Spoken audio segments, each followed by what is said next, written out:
Mesdames et messieurs, bonjour et bienvenue à cette nouvelle production de votre émission Trajectoire. C'est avec beaucoup de plaisir, avec beaucoup de bonheur, nous vous offrons cette émission nouvelle. Alors aujourd'hui, on va recevoir pour vous un spécialiste en économie. Voilà, il est économiste, mais aussi écrivain, chercheur si vous voulez. Il nous vient de l'Angleterre. Il répond au nom de M. Christian Bapongi, voilà, Bellato, à qui je dis bonjour. Bonjour madame. Comment allez-vous? Je me porte bien, merci.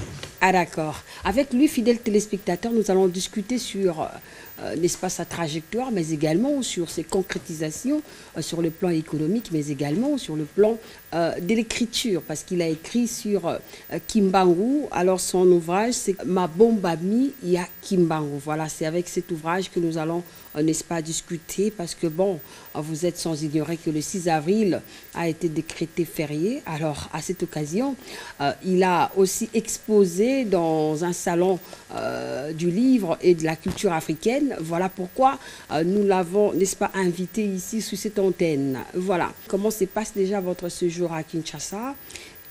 Ça passe bien, on s'adapte avec la chaleur, mais sinon ça va bien. La raison de votre déplacement, c'était juste l'exposition des livres à l'occasion du 6 avril dernier. Oui, exactement. Parle de Kimbangu. Pour la date du 6 avril, décréter la journée de Kimbangu par le président de la République. Alors nous sommes honorés de venir assister à ce salon. Ah d'accord. Mais qui est Kimbangu pour vous? Pour moi, Kimbangu est à la fois un spiritualiste, un révolutionnaire politique et scientifique. Donc quelqu'un qui m'a beaucoup inspiré.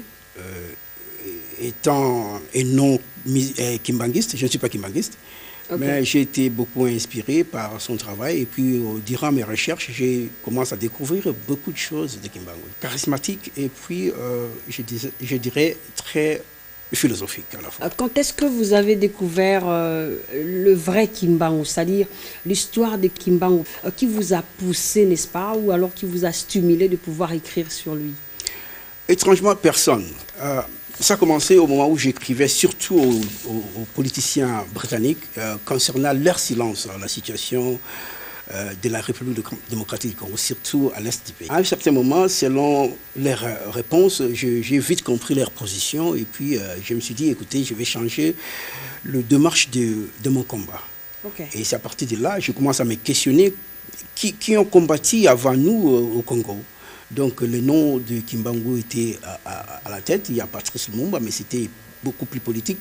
Et puis je suis allé un peu plus profond, parce que j'écrivais aux politiciens, je connais le langage des politiciens, alors je me dis, laissons les politiques un peu de côté, voyons un peu de l'autre côté comment a été la lutte. Alors c'est Kimbangu qui venait à la tête, et à partir de là,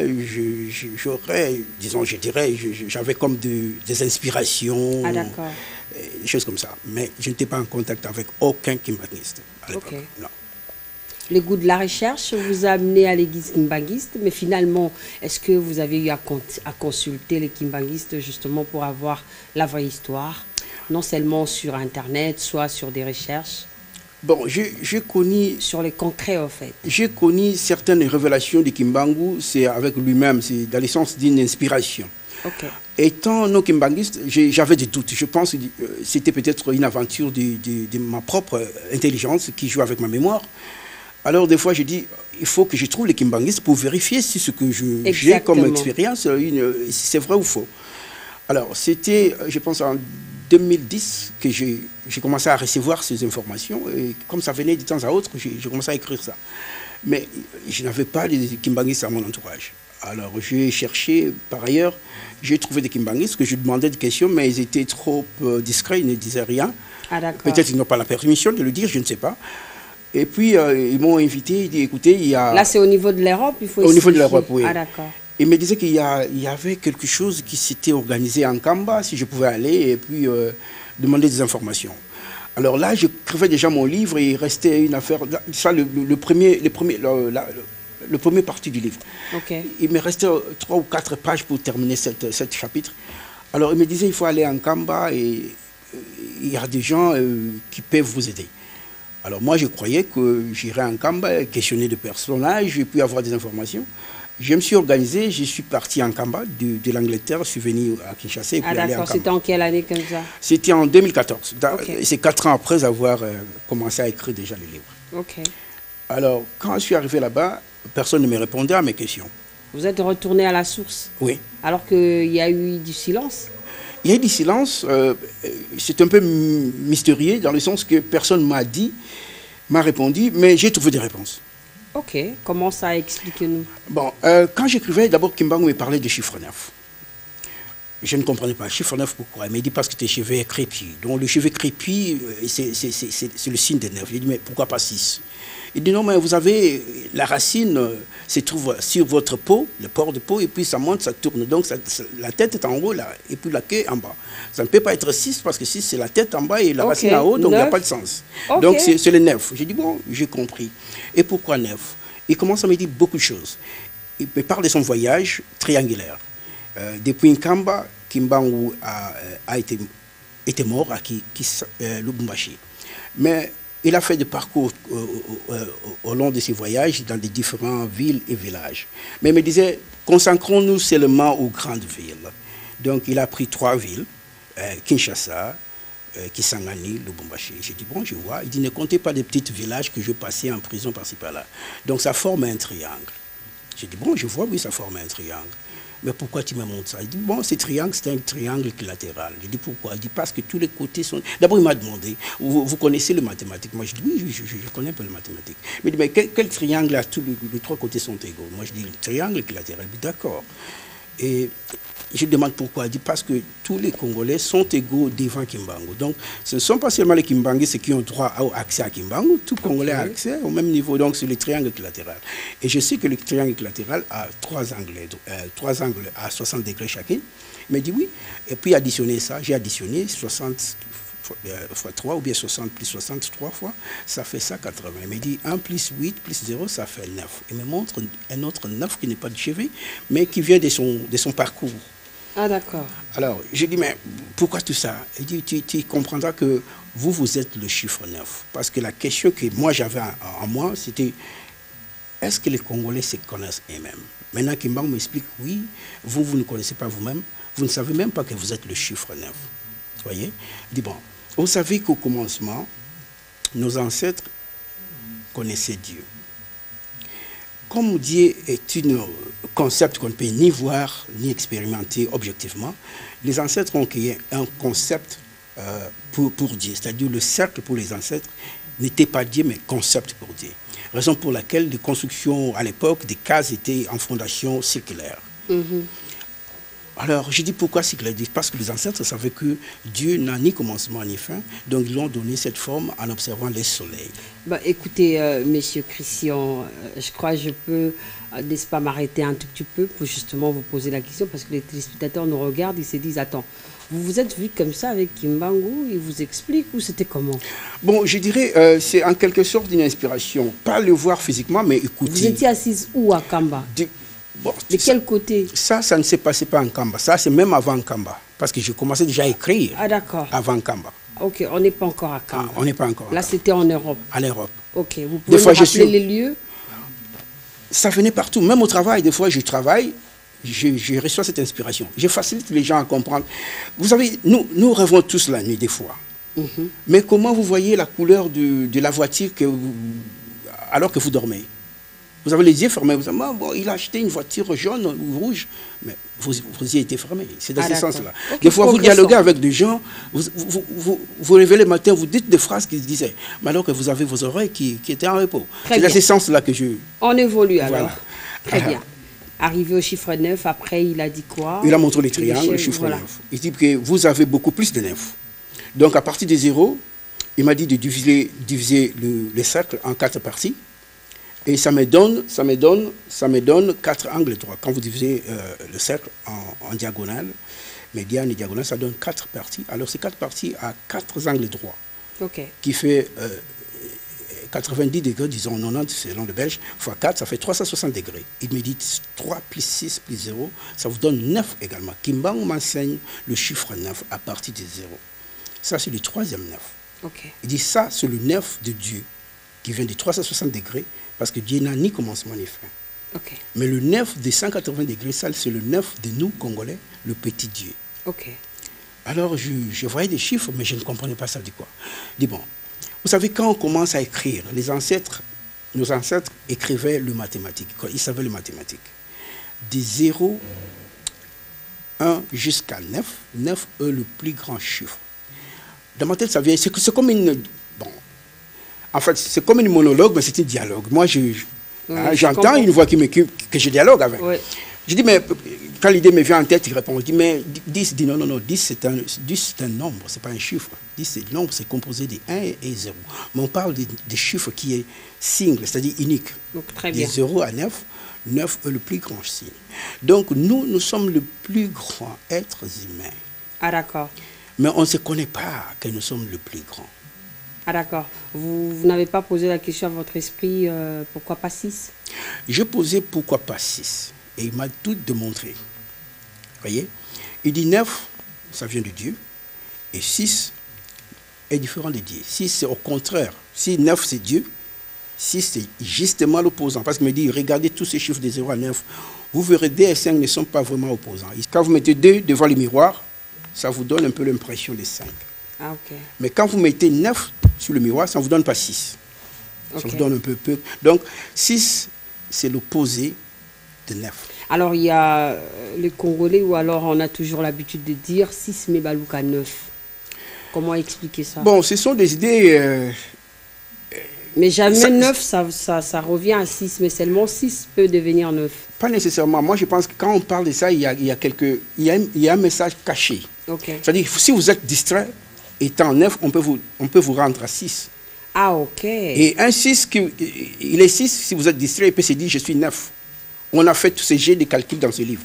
Ah, d'accord. Ouais. Vous avez 3 9. Oui. 9, 9, 9 fois 3, c'est ça? Et puis, on parle de 6 à 66. Oui. Faites-nous cette différence. Bah, allons lentement. Très bien. 9 ne change pas, parce que le 9, c'est le symbole, le signe de Dieu, comme on avait dit. Ok. 9 fois 1, ça vous donne 9. Fois 2, ça vous donne 18. 1 plus 8, ça fait 9. 9 fois 3, ça fait 27. 2 plus 7, ça fait 9. 9 fois 4, ça fait 36. 3 plus 6, ça fait 9. 9 fois 5, ça fait 45. 4 plus 9, ça ne change pas. Ok. Maintenant, voyons 6. 6 fois 1, ça fait 6. Fois 2, ça fait 12. C'est 1 plus 2, ça fait 3. Ça descend. Dans les graphiques dans ces livres, ça donne un pattern qui part comme un serpentin. C'est-à-dire, le 6 n'est pas tout droit, c'est-à-dire le 6 change selon que le temps bouge. Ah, d'accord, je vois. Vous voyez? Mais le 9, bien que le temps bouge, c'est-à-dire le nombre bouge, c'est-à-dire le temps, ça reste, donc Dieu ne change pas. Donc, on a exprimé ça, on a expérimenté ça mathématiquement, que Dieu ne change pas et Dieu n'a pas ni fin ni commencement, donc c'est le symbole des cercles.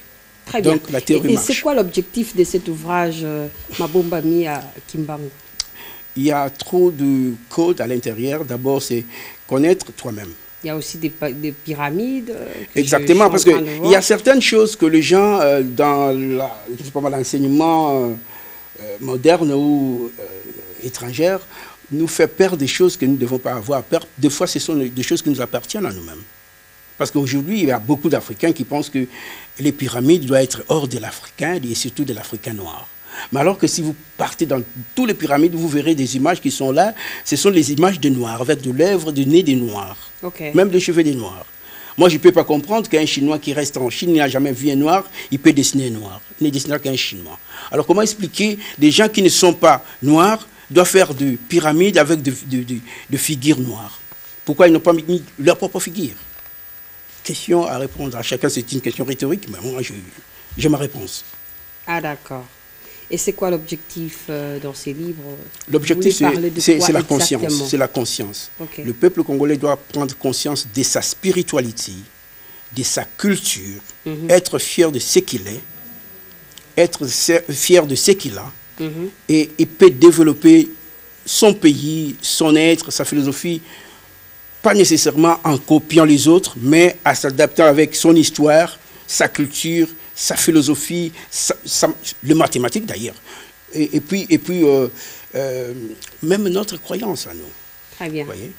Donc le but, c'est l'authenticité de la personne congolaise.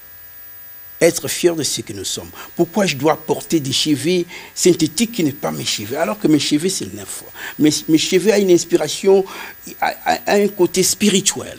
Okay. Dieu est neuf, mes cheveux sont neufs, donc il y a quand même un dialogue là-dedans. Retour à l'identité. À l'identité, et puis surtout à te fier, parce que nous ignorons notre identité. Nous nions notre identité. Voyez? On évite même d'accepter qu'on est noir, qu'on est africain, ou qu'ils sont inférieurs, mais qui vous a rendu ça? Il était là justement, excuse-moi, il était là justement pour l'émancipation de l'homme noir. C'est-à-dire que nous soyons égaux.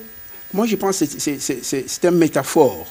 Il ne parle pas seulement, il parle pas nécessairement de la couleur de la peau, ou bien de ce que les... C'est-à-dire du bénéfice. Non, moi je parle que le message que c'est que eux peuvent faire maintenant, vous pouvez le faire aussi. Tout à fait. Donc ce n'est pas le même bénéfice en fait. Voilà. Donc nous avons la même capacité. Tout à fait. Et évitons de se nier. Quand vous vous niez vous-même, vous affaiblissez cette capacité, cette habilité de faire pour devenir spectateur.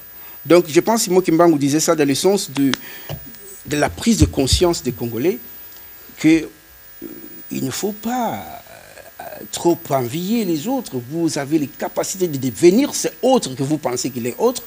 Vous pouvez les devenir. Très bien. Nous avons aussi beaucoup de richesses dans notre pays, la RDC et surtout en Afrique. Alors, Monsieur Christian Bampongi, voilà, Bampongi Belato, on va quand même essayer un peu de comprendre votre visite au niveau de Kamba. Parce que ce n'est pas facile. Pour la première fois, comment aviez-vous trouvé Kamba et qu'est-ce que ça vous a apporté? Parce que ce n'est pas un voyage bidon, c'est un voyage de recherche. Oui, d'abord Kamba, le fait d'avoir ce contact avec la terre de mes ancêtres. Je suis congolais de tous les coins. À Kamba, je marchais à pieds-nus, vous voyez. Je vivais en Europe, pieds-nus. D'abord, je pensais à l'hygiène, mais après, je dis non, ici, c'est plus que l'hygiène. Donc, c'était déjà quelque chose un peu... ça fait rire, mais à la fois, ça fait aussi raisonner. Okay. Donc, c'était bien. J'ai trouvé les gens de toutes croyances, pas seulement les Kimbangis, qui partent en visite ou en recherche. Donc, c'était une expérience, pour moi, un peu mystérieuse, parce que, comme je disais, personne n'a répondu, mais j'ai trouvé la réponse. Okay. Donc, j'ai trouvé ça que c'est quelque chose, c'est un lieu que nous... un lieu sacré que nous devons protéger tous, qu'on soit kimbangiste ou pas. On doit respecter ces lieux et puis leur donner la valeur qu'ils méritent. La valeur qu'il faut, parce que c'est notre patrimoine. Voilà. Mais finalement, vous avez goûté à l'eau de Kamba, parce que l'eau de Kamba est très recherchée. Oui, j'avais... Selon plusieurs qui viennent là-bas, ils sortent avec des bidons. Est-ce que vous avez goûté à ça? Goûter, vous devez boire. Oui, c'est-à-dire, non, bien sûr, c'était pour la première fois, bien sûr. Oui, mais je n'ai pas bu. La première fois, on goûte. Non, après, on commence. J'ai pris de l'eau, j'en ai d'ailleurs chez moi en Angleterre. Ah, d'accord. Mais comment vous procurez de ça? Bon, vous descendez dans l'eau, vous pouvez vous-même vous laver, et ça ne dérange pas, mais moi, je n'ai pas voulu boire parce que je n'étais pas d'accord. Vous n'étiez pas convaincu? Convaincu, je garde ça d'une façon historique, et puis pour moi, c'est un lien avec ceux qui sont passés avant moi. Ah d'accord. Alors en résumé, qu'est-ce que vous pouvez dire à nos téléspectateurs sur les profils des Kimbangu qui aujourd'hui, on voit son combat qui est pérennisé et aujourd'hui il est honoré dans notre pays, la RDC, c'est une fierté. Il y a des livres qui sont écrits justement à sa mémoire, y compris votre livre. Bon, moi je dirais ceci. La plupart des temps, nous voyons Kimbangu simplement sur l'angle religieux ou spirituel, si je peux dire ça. Mais alors Kimbangu, plus que ça, il est à la fois un révolutionnaire politique et scientiste à la fois. Donc nous devons avoir... Parce que quand il dit aux gens, par exemple, quand je crie, les gens me disent « Mais toi, tu es kimbanguiste ?» Vous voyez, directement, Kimbangu est attribué à une religion. Alors que Kimbangu est plus qu'une religion. Oui, attribuer Kimbangu à une religion, c'est pas mal parce qu'il était là, mais il était au-delà de la religion. Voilà, même dans la politique. C'est un inspirateur, en fait. Voilà, même dans le domaine de la science. Kimbangu me parle de mathématiques. Prochaine, vous pouvez, nous pouvons avoir les tableaux ici, vous expliquer, c'est mieux. Oui, il y a même des... Bon, je ne veux pas faire la publicité de certaines choses ici, mais YouTube, quelque part là, j'ai expliqué quelque chose. Je ne peux pas parler parce que je suis... C'est une façon de parler de Kimbangu autrement. Ma façon d'écrire, c'est de parler de Kimbangu et de voir Kimbangu autrement que la religion. Donc, très bien. Alors, je vais profiter à nos téléspectateurs de suivre le portrait de Simon Kimbangu. Et ensuite, on va continuer avec notre invité. Parce que dans sa trajectoire, il a pensé à ces grands messieurs qui a laissé des empreintes indélébiles dans l'histoire de notre pays, la RDC. Suivez. Jugé et condamné à la peine capitale, quoiqu'il n'eût point commis de forfait, Papa Simon Kimbangu a passé 3 décennies en captivité avant sa mort, soit du 10 septembre 1921 au 12 octobre 1951. Interprétant la Bible à sa manière, opérant des miracles et proclamant la libération de l'homme noir, Kimbangu s'était positionné en messie des Noirs en cette période coloniale. Sa peine fut commuée en travaux forcés à perpétuité par le roi Albert Ier de Belgique, puis, en décembre de la même année, il fut transféré à la prison de Kasombo, à Lubumbashi, jusqu'à la fin de ses jours. Plusieurs années plus tard, en juillet 2021, précisément, la Haute Cour militaire de Kinshasa a annulé cette condamnation injuste du Conseil de guerre de Tessville du 3 octobre 1921 au motif que ce procès avait violé toutes les règles des droits de l'homme et a tablé sur l'inexistence de faits reprochés à Simon Kimbangu. Ce 3 octobre 2023, la communauté kimbanguiste célèbre donc la 102e commémoration du début du mystère de la passion de Papa Simon Kimbangu à travers le monde entier. Voilà des retours sur cette antenne. Alors vous avez compris qu'il est aussi passé par des obstacles, ces grands messieurs qu'on parle aujourd'hui. Il a vendu, n'est-ce pas, la Chikwang. Il n'a pas été permis de pouvoir travailler selon son histoire. Oui, il y a beaucoup de Kimbangu, des choses que Kimbangu a fait que je connais et beaucoup que je ne connais pas. Mais pour répondre à la question, la plupart des fois, Kimbangu savait qu'il a une mission, mais il n'a pas assez de temps. Parce qu'il était sous l'oppression de colons.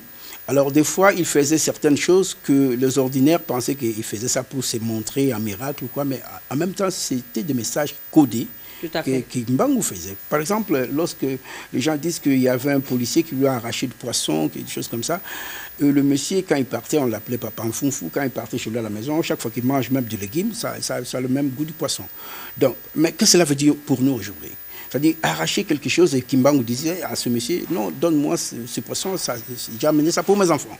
Donc on a arraché quelque chose que Kimbangu a amené pour les enfants. Alors il a puni cette personne. Alors aujourd'hui, qu'est-ce que cela veut dire? Ça, c'est surtout aux politiciens. Quelque chose qui appartient à la population, il faut le mettre à la portée de la population, au bénéfice de la population. Quand vous prenez ça au bénéfice individuel, personnel, égoïste, il doit y avoir des sanctions. Donc le message est là, donc les papas en fou, même aujourd'hui, ils sont là. Quand vous prenez quelque chose de l'État qui ne vous appartient pas, donc vous êtes égal à Papa Nfunfu. Les gens pensent que Kimbangu faisait ça pour montrer sa force spirituelle, qui peut changer de l'eau en quoi, des poissons en ceci, cela. Mais non, c'est un message. Des enseignements codés. Ah d'accord. Mais les grands hommes sont passés par les néants. Est-ce que vous pouvez expliquer ça? Parce que nous sommes dans l'émission Trajectoire. Bien qu'on aura assez de temps de parler de vos challenges, mais finalement on parle de Kimbangu parce que vous avez écrit un livre sur lui. Les grands hommes commencent toujours néant. Exactement, parce que ça c'est d'ailleurs c'est un principe philosophique. Quand on dit, dans ces livres, on a bien démontré que tous les chiffres venaient du zéro, alors que les zéros quelque part c'est le néant. Et les grands hommes savent que le néant est le principe primaire, car Dieu est néant, Dieu à la fois et tout. Voyez? Donc c'est tout à fait normal, ils savent le trajectoire. Le néant pour eux, ce n'est pas quelque chose d'extraordinaire, mais c'est quelque chose d'ordinaire pour accomplir leur mission. Très bien. Vous avez été au salon du livre et de la culture africaine à Kinshasa, c'était à l'Académie des Beaux-Arts, avec des jeunes en train d'exposer. C'était, vous leur parlez de 6, de 9 ? Oui, je leur parlais de 6, de 9, parce que les gens sont curieux. Vous savez, avec ce livre, c'est un livre révolutionnaire, c'est-à-dire on parle de Kimbangu d'une autre manière. Et puis, on voit certains enseignements de Kimbangu qui étaient à la fois codés, on essaie de dévoiler ce qui est caché. Alors, les jeunes étudiants trouvaient un peu, ils avaient des questions, pourquoi 6, pourquoi pas 9? Et puis, je leur démontrais 6 et 9.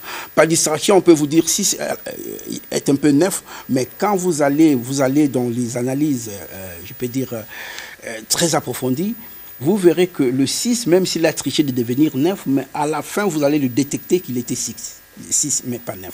Okay. Parce que le 6, graphiquement, lui bouge, comme un petit serpent. Mais le 9 ne bouge pas. Donc 6 peut tricher, mais avec des analyses approfondies, vous saurez l'attraper. Il change. Ah d'accord. À quand, n'est-ce pas, une conférence ou alors un entretien avec des jeunes à Kinshasa pour expliquer, parce qu'on a cette question à ce niveau, mais bon, on ne peut pas tout dévoiler à la télévision. Oui, j'ai toujours voulu avoir des temps avec des jeunes, parce que ma recherche n'est pas pour moi. Je connais déjà ce que j'ai écrit, mais il y a beaucoup qui veulent connaître ce que j'ai écrit. Et moi, je suis fier, honoré d'ailleurs, si j'aurais des jeunes comme ça. Mais c'est question du temps et de l'organisation. Tellement que je n'habite pas ici, mais s'il y a moyen, s'il y a des gens qui s'organisent, je serai ici. Puisqu'en Europe, j'ai des difficultés d'organiser des histoires des jeunes au pays. Mais s'il y a des gens qui organisent et m'invite de venir, je serai là. Vous pouvez, n'est-ce pas, venir à Kinshasa, voilà. Soit dans des provinces, parce que Kinshasa n'est pas seulement la RDC. Oui. Okay. Province, oui, j'ai dit, vous vous rappelez, je disais que je suis congolais partout. Ah d'accord, super. Je n'ai pas voulu mettre l'accent là-dessus. Hein. Alors, Monsieur Christian Mpongi, nous aimerions quand même avoir de l'éclairage, hein, parce que vous avez écrit sur Simon Kimbangu, mais finalement, c'est en lingala. Oui. Alors que vous parlez très bien le français. Vous voulez aussi, n'est-ce pas, identifier, retour à l'identité en mettant le lingala comme langue nationale ou quoi? Bon, ce livre, je n'aime pas mentionner les mots mystère parce que je suis un scientiste. Mais d'abord, le message était direct au Congolais, d'abord. Okay. Du fait que les Congolais lisent moins, parce que je suis Congolais moi-même, je parle aussi de moi-même. Nous lisons moins. Si j'écrivais ça en français, ça va profiter beaucoup plus aux autres, les non-congolais. Mais le message m'a été imposé d'adresser ça directement aux Congolais. Alors, j'étais obligé d'écrire dans une langue congolaise que je maîtrise. Donc, le choix des lingala, c'est parce que je maîtrise le lingala. Si je savais le Kikongo, le Kiswahili, j'allais écrire ça à Kikongo. Donc, on peut interpréter cet ouvrage en 4 langues nationales? En 4 langues nationales, mais ne traduis pas ça aux langues étrangères. Ça, c'est une interdiction du livre. C'est propre aux Congolais? Aux Congolais. On n'empêche pas les étrangers. Déjà ça vous profite en quoi? D'abord, ça vous identifie. Non, mais attends, en dehors de l'identité, ça vous profite en quoi sur le plan financier? Bon, d'abord, pour être financier, il faut savoir vous-même qu'est-ce que vous faites pour devenir financier. Si vous ne connaissez pas vous-même, est-ce qu'un lion peut s'intéresser à la finance? Non, il ne connaît pas qu'il est lion, parce qu'il n'a pas cette conscience-là. Donc, nous devons nous connaître d'abord et puis savoir est-ce que nous avons besoin de finances, pourquoi nous en manquons. On a tout, pourquoi on manque tout. Donc, voilà un peu des histoires. Ah d'accord, c'est votre premier ouvrage, mais finalement, vous avez écrit quelque part. Oui, ça c'est mon premier ouvrage sur Papa Kimbangu. Mais ce n'est pas mon premier ouvrage parce que j'avais écrit un document sur le... Bon, disons, ça c'est le premier ouvrage, oui. C'est le premier officialisé. Officialisé, oui. Ah d'accord. Et l'autre, j'ai écrit un... Et l'autre en gestation, c'est où? J'ai déjà écrit, mais ce n'était pas encore publié. J'ai publié ça personnellement. Ah d'accord. Mais je préfère être par les professionnels, des éditeurs et tout comme ça. J'ai encore des copies que j'appelle manuscrits. C'est la réflexion sur l'économie congolaise. Je pense que bientôt, ça sera là. Mais on est en train d'écrire encore un autre ouvrage à Lingala pour Papa Simon Kimbangu. Mais le titre, je ne sais pas si je peux donner le titre. Non, il faut donner le goût aux spectateurs. Voilà. C'est-à-dire que les titres, je vais dire ça en français, mais on va traduire à Lingala quand le livre sera prêt. C'est-à-dire les origines Congo de la mathématique. Ok, en Lingala, c'est quoi? Là, je ne sais pas encore. On va traduire après. En tout cas, Bozong il a source, hein. En tout cas, voilà, pour maman et Komia. En tout cas, merci beaucoup. Finalement, on doit quand même savoir comment est-ce que vous faites étant économiste et puis écrivain, alors que vous avez eu le goût de l'écriture et le goût d'écrire encore un deuxième livre. Au nom de Simon Kimbangu, ça vous vient d'où? Vous avez été bien accueilli par les Kimbanguistes de Kinshasa? Bon, et surtout par les pères spirituels ou comment? oui, j'ai été en Kamba, c'était beau. Et d'ailleurs, il m'appelait papa Londres, des choses comme ça qu'il m'appelait. Ah d'accord, il vous a encouragé. Ouais. Il m'a dit, bon, quand je lui ai parlé du livre, il dit, bon, écoutez, moi je pense qu'il va me répondre. Il dit, mais il m'a regardé, c'était encore le manuscrit. Il regarde, il dit, bon, allez-y, terminez ce livre. Okay. C'est ce qu'il m'a dit. Alors, je suis parti et j'ai fait le livre. Et je pense que j'ai le devoir de lui apporter quelques copies parce que ça s'est apparu. Exactement. Vous allez retourner sans pour autant le voir? Cette fois-ci, oui, je vais retourner sans le voir parce que le temps m'est vraiment très limité. Mais prochainement, je vais organiser comment atteindre un Kamba. Mais je pense qu'ils ont déjà les copies à partir du centre Kimbanguiste. Ils ont des copies. Mais je veux les voir physiquement comme c'était en 2014. C'est par ici que nous allons achever notre course. Je crois qu'il y a des questions. Cochen Marc, c'est vraiment un plaisir parce que ce sont des recherches que vous avez, n'est-ce pas, entrepris pour que vous puissiez, n'est-ce pas, en faire un ouvrage. Et je vous conseillerais de pouvoir lire ceci parce que Kimbangu n'était pas n'importe qui. C'était une personne qui est passée, il a laissé des traces. Et aujourd'hui, on parle de lui. Il y a une progéniture qui parle de Kimbangu. Ce n'est pas seulement les Kimbanguistes, mais aussi des chercheurs, pourquoi pas des personnes curieuses qui veulent en tout cas connaître qui il était, pourquoi on parle de lui, pourquoi les 6 avril, très très intéressant. Alors, merci beaucoup d'être venu, d'être passé, et je crois qu'on va faire encore une autre émission avant votre retour en Angleterre, voilà, à Londres précisément. Merci en tout cas infiniment d'être le nôtre. Merci à vous fidèles téléspectateurs de nous suivre religieusement. Merci également à la grande équipe de cette émission Trajectoire. Je vous promets, la semaine prochaine, on sera encore une fois de plus sur ce plateau et aussi, on va trouver d'autres personnes pour justement vous aider à comprendre plusieurs choses et pourquoi pas à travailler, à reprendre la force parce que personne ne pourra parler à votre place. Il n'y a que vous. Il n'y a que vous. À très vite.